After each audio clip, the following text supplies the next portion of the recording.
Et on retourne à Bruxelles avec la députée européenne Asita Kanko. On a vu un drapeau russe brandi tout à l'heure lors d'une manifestation pro-militaire à Ouagadougou. Il y a aussi des slogans contre la France. Est-ce que vous redoutez le scénario qui verrait l'arrivée de mercenaires du groupe Wagner au Burkina Faso?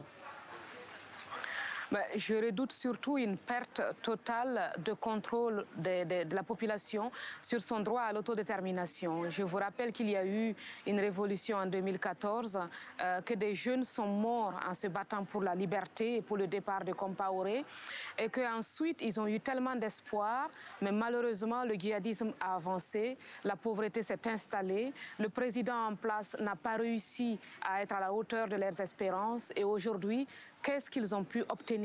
Et donc ça, c'est vraiment décevant et c'est très triste.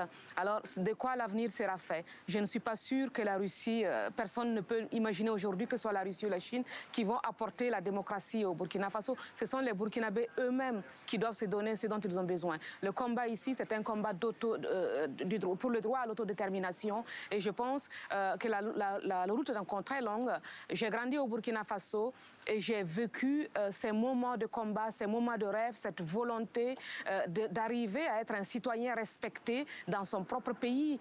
Et donc quand je vois ce drapeau russe, je me dis que c'est aussi un échec de l'Europe. Pas seulement au Burkina Faso, mais sur toute la scène internationale, y compris en Ukraine, un peu partout. Et alors cette influence russe qui arrive et cette haine pour la France, l'influence russe c'est nouveau, mais la haine pour la France ce n'est pas nouveau. Quand j'étais adolescente, la France était détestée de la même façon. Donc on peut se poser aujourd'hui des questions sur la manière dont la France mène sa politique africaine et sur ce que Emmanuel Macron compte faire pendant le sommet Europe-Afrique. Moi, je veux que tout le monde se rende compte qu'on est en 2022. Qu'en fait, on ne peut pas toujours dire qu'est-ce que la France peut faire, mais qu'est-ce que la population burkinabé peut faire, qu'est-ce que le président burkinabé peut faire. Merci beaucoup d'avoir été avec nous en direct de Bruxelles, Madame la députée.